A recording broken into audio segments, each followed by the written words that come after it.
Un saludo a todos en el nombre del Señor y de la Santísima Virgen María.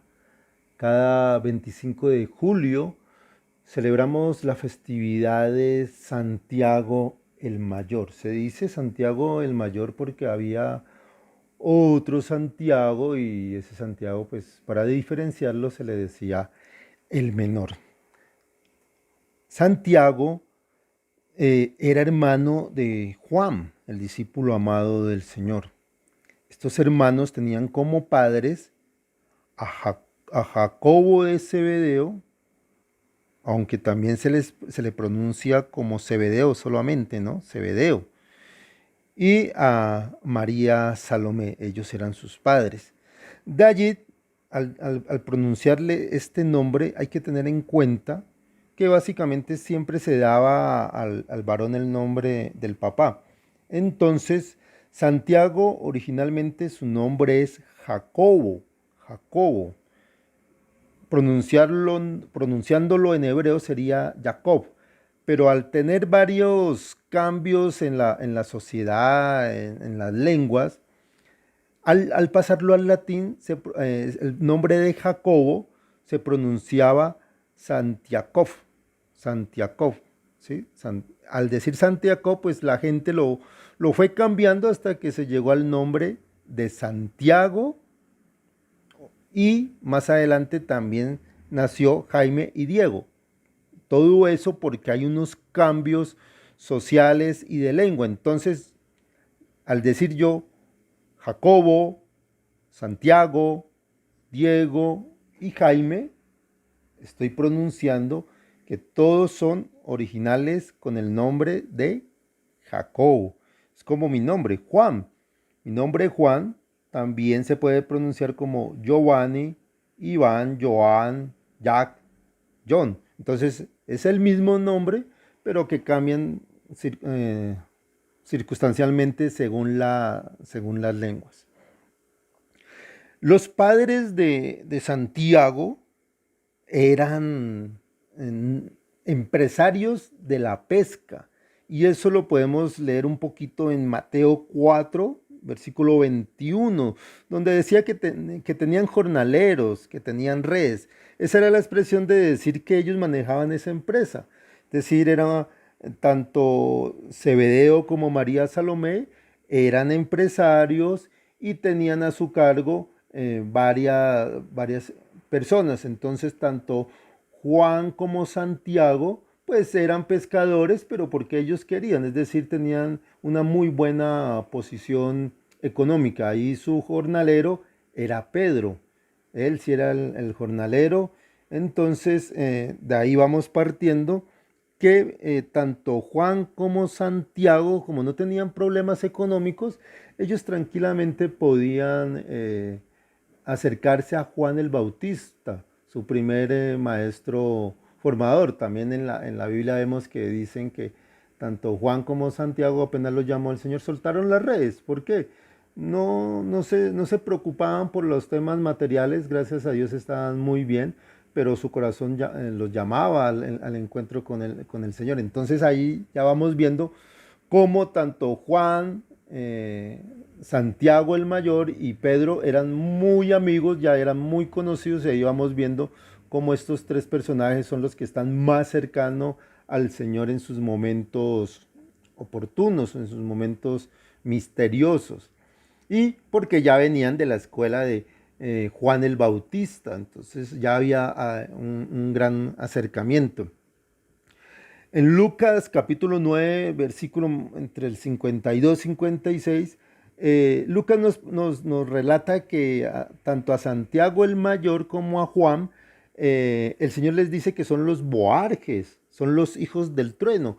¿Por qué? El Señor los envía a un pueblo a pedir posada, pero se meten a un pueblo donde están los samaritanos y los samaritanos pues son muy poco creyentes, los maltratan, entonces ellos bien mal geniados vienen y le dicen al Señor que si puede hacer el favor de mandarles fuego para matarlos. Entonces el Señor le dice, no, tranquilos, hijos del trueno. Entonces Santiago y Juan eran muy mal geniados. Entonces el Señor les decía de esa manera. Ya más adelante podemos ver que se forma un grupo predilecto, Juan, Pedro y Santiago. ¿Por qué se vuelve predilecto? Y ahí es como la primera enseñanza, porque son los discípulos que más atentos están a los conocimientos del Señor. Es como lo que a mí me sucede. Yo envío videos, yo envío alguna información, pero es poco la gente que de pronto se anima a decir, ve, qué agradable el video, gracias por el audio. Mientras que otras dicen que sí, que qué chévere Juan, etcétera. Me hacen preguntas, les mando el evangelio, me hacen preguntas, o si no me hacen preguntas me dicen amén, en el sentido de que recibieron el evangelio. Entonces yo estoy atento a esas personas. Entonces si la persona nunca me contesta nada, nunca me dice nada, nunca está en comunicación conmigo, pues se me van olvidando. Y pues soy sincero, no voy a estar orando por personas que yo casi ya no me acuerdo. Voy a estar orando por las personas que están en constante comunicación conmigo. Eso le sucedía a Jesús. Entonces Jesús veía que Pedro, que Juan, que Santiago siempre eran los conversadores, los que estaban atentos, los que hacían preguntas. Entonces el Señor, por esas características, los invitó siempre a vivir los grandes momentos. Ejemplo, la transfiguración, y los llamó a ellos. En el monte Getsemaní, cuando él oraba, la mayoría de discípulos estaban cerca, pero los que estaban más cerca a él fue Pedro, Juan y Santiago. Siempre eran los tres que estaban ahí cerquita, observando toda esta situación. Ahora sí me voy centrando un poco más en Santiago. Santiago fue el primer mártir, él fue el primer discípulo que fue asesinado.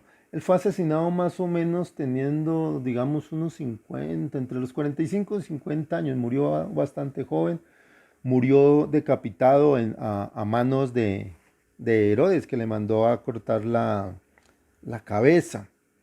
Eh, Santiago también se le conoce como el peregrino. ¿Por qué? Santiago se fue y él le gustaba mucho caminar, dialogar con las personas, ir evangelizando. Entonces él se fue para España y en España hizo varios recorridos. De ahí es que viene el famoso camino de Santiago de Compostela, donde él murió y lo enterraron allá en esta grandiosa iglesia. Entonces mucha gente hace peregrinaje sobre ese camino. Entonces Santiago vivía un poco triste porque decía que él casi no podía evangelizar bien, porque él escuchaba a través de las cartas que Pedro tenía 5.000 discípulos, que Juan tenía 8.000, entonces que predicaban y había mucha gente. Pero tan solo en todo el camino que él pudo predicar, solamente tuvo él 7 seguidores, únicamente 7 seguidores, y él vivía muy triste. Entonces, ahí fue donde pasó algo muy bonito y donde de pronto la historia no lo maneja bien. En ese tiempo, pues todos los apóstoles ya habían salido, ya estaban caminando, estaban peregrinando, como Santiago. En ese momento, la Virgen María, la Santísima Madre, todavía estaba viva. Entonces el Señor le dijo que ya se iba a ir a la presencia de ella. Recordemos que la Santísima Virgen María no murió, ella se durmió. Dormición se llama en el magisterio de la iglesia, la dormición. La Santísima Virgen María se durmió y cuando se durmió, pues los ángeles se la llevaron sobre una nube en cuerpo, alma y espíritu para estar en la presencia del Señor y ser la reina del cielo. Entonces el Señor al decirle eso, yo creo que le haber dicho, vea mamá, ya me la llevo para que esté conmigo. Entonces la Santísima Virgen María le dijo y le pidió el favor de lograr estar en la presencia de los apóstoles, de poderse despedir, de poder hablar con ellos como una buena madre, de darles unas cuantas recomendaciones. Entonces en esas recomendaciones el Señor le dio el poder de la bilocación. ¿Qué es la bilocación? De poder estar presente en cuerpo, alma y espíritu a la misma vez. Entonces la Santísima Virgen María, en el camino hacia Compostela, se le presentó a Santiago en cuerpo, alma y espíritu. Es decir, no fue una visión, se le apareció allí. ¿Para qué? Pues para animarlo, decirle, mire Santiago, tranquilo, pero era para recordarle, de esos 7 seguidores que usted tiene, gracias a esos 7 seguidores, se van a convertir mucha gente, un continente completo. Entonces Santiago ahí ya se animó. Allí la Virgen María se presentó al lado de un pilar. Por eso esa aparición se llama la Virgen del Pilar. Perdón, la Virgen del Pilar. De esa manera, la Virgen hace presencia de cuerpo, alma y espíritu. Vuelvo y le repito, no fue una visión. Entonces ahí ya le dio ánimo a Santiago para, para continuar. Hmm. ¿Qué aprendemos de Santiago? ¿Qué logramos ver de Santiago? Eh, Santiago en primer lugar es representado como un soldado. En primer lugar porque él era muy mal geniado y todo era a través de su lucha corporal. Segundo, él se ponía muy bravo porque la gente no hacía caso a las enseñanzas de Dios y él era muy guerrero. Entonces, en España, durante la guerra con los moros, los cristianos indicaron, y muchos cristianos dijeron, que se les apareció en un caballo Santiago vestido de militar y con la cruz de Santiago. Es una cruz rojita que significa la guerra contra esta gente. Entonces ganaron la guerra de los moros contra los moros y gracias a eso, pues España y gran parte hoy en día de América Latina es cristiana, si no sería musulmana. Entonces de esa manera, él es representado como un soldado. Y de allí también esa cruz de Santiago eh, es la que utilizaron los cruzados en la época de, pues, valga la redundancia, de la guerra de las cruzadas. ¿Listo? Mm, entonces, Él nos enseña a ser guerreros, a ser persistentes, a no ser tibios como no le gusta al Señor.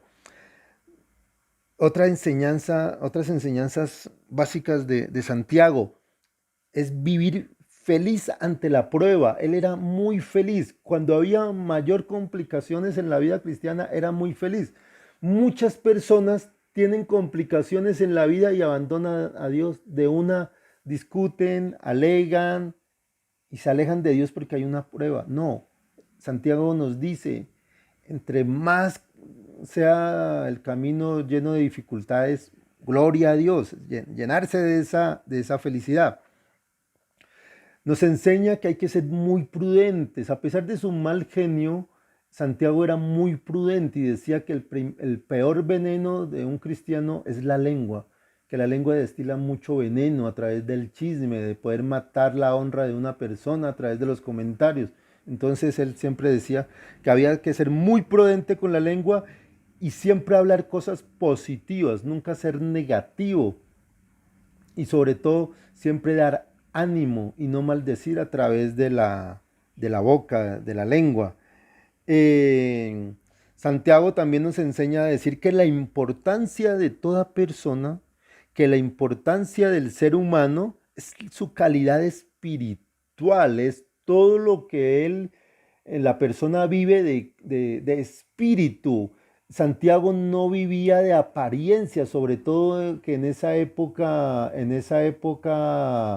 de del judaísmo, ellos vivían mucho de las apariencias. Y Santiago decía, no, a mí no me importa cómo está vestido, cómo, cómo está su ropa, no, a mí me gusta es ver su calidad humana, su calidad de inteligencia. Eso era lo que le importaba a Santiago, esa es la invitación, no vivir de las apariencias. Entonces, esas básicamente son las enseñanzas. Y la última enseñanza, el siempre tener ánimo de evangelizar, de dar a conocer la palabra del Señor. Ser un soldado de Cristo. Esas son las enseñanzas de Santiago. Espero que las pongamos en práctica. Todos nosotros debemos poner en práctica y siempre aprendamos de los apóstoles, esta vez de Santiago el Mayor. Que el Dios Padre Todopoderoso siempre nos bendiga, nos proteja, nos llene de paz.